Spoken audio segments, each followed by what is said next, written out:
আমরা যখন নর্মালি কোনো আর্টিস্ট বা যে কেউ যখন গল্প তার কাছে আসে, সে গল্পটা শুনে করতে চায়। এই ব্যাপারটা তো আর্টিস্টের কাছে নেই যে এরকম হতে পারে, ওরকম হতে পারে।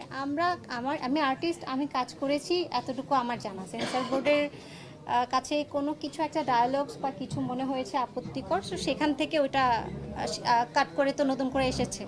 আপনি যতটা জানি যে এটা কিন্তু আমাদের ইন্ডাস্ট্রির ভিতরেরই গল্প, কাস্টিং কাউচ থেকে শুরু করে অনেক বিষয় এখানে উঠে আসে। সেক্ষেত্রে এই সিনেমার মানে যদি ইন্ডাস্ট্রির গল্প, সত্য গল্প বলা যায় বা তার ছোঁয়া আছে, সেক্ষেত্রে কেন এটাতে এই একটা গল্পতে এতবার মানে নিষিদ্ধ হলো, কি মনে হয় কি হতে পারে? আমি আবারও বলছি, আমি হচ্ছে এটার আর্টিস্ট। আমার কাছে স্ক্রিপ্টটা যেরকম এসেছে আমি ট্রাই করেছি আমার ডিরেক্টরের কথা মতো করার, স্ক্রিপ্টের মতো করার।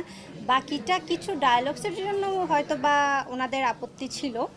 এটা তো শেষ হয়েছে, এখন সিনেমা হলে আসছে।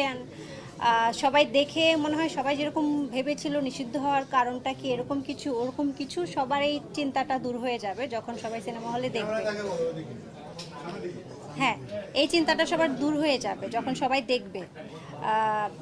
নিষিদ্ধ হওয়া মানে আমরা মনে করতে পারি যে নেগেটিভ কোনো কিছু, বাট না, কিছু ডায়ালগ